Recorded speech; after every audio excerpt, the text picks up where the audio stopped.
Hello, future toppers. Let's make maths simple, intuitive, and fun together. So, we got wholesome new problem which says if an integer m and n are chosen at random between 1 and 100, okay, then the probability that the number of the form 7m 7 to the power m plus 7 to the power n is divisible by 5. Okay, now look at this, what I will do. Suppose that they are choosing a number between this and this. Okay. So what I will do, I'll assume n is smaller than m. So can I take 7 to the power n common? So we will be left with 7 to the power m minus n plus 1. Okay. You know that this person can never be divisible by 5, because if you want to divide a number by 5, it should contain 5, but it is 7 to the power n and n is a natural number. So you know that 7 is a prime number which will never be divisible by 5. So all responsibility is on this person. Okay, now look at the idea. Now try to observe the behavior of 7 to the power and focus on unit digit. So suppose 7 to the power 1. So if 7 is having power 1, the last digit would be 7. Suppose 7 power 2. The 7 sevens are 49. The last digit would be 9. 7 power 3. So it is 343. So last digit would be 3. 7 to the power 4. So the last digit would be 1. 7 to the power 5. Again it will repeat. 7 power 5. 7 power 6. 7 power 7. 7 power 8. 7 power 9. 7 power 10. 7 power 11. 7 power 12. I hope you got the idea and things will keep on going. Now look at this. After simplifying, you have to add 1.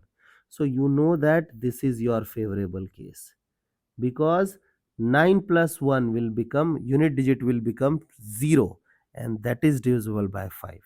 Correct? Now what I will do, look at this.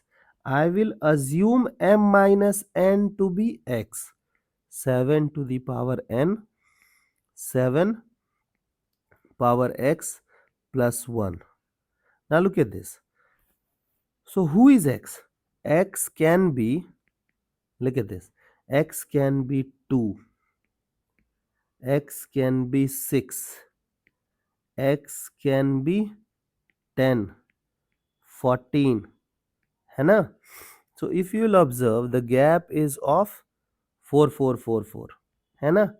So can I say that the last number would be 100? Okay, now look at this.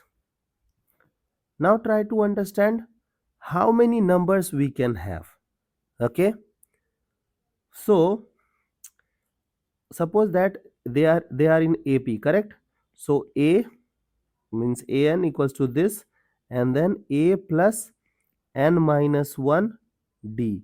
D is what? 4. Now let's simplify things. So it is 98 to this side.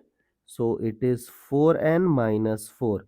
So if 4 will come this side, it is 102, 102 divided by, now you can find n as 102 divided by 4, that is 25 point something.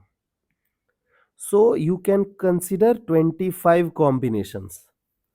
Okay, you have to select, means internally you are selecting two numbers, but externally you are selecting only x. Okay, the difference should be 2, difference should be 6, difference should be 10, and there are so many ways. Okay, so the required probability will be this. Required probability for x, there is how many combination? 25 things. because you cannot consider 26. So this is favorable. And total number of combination is 100. So this is the probability. I hope the idea is clear and you guys can handle similar situations. So see you guys in next session of MathFlix.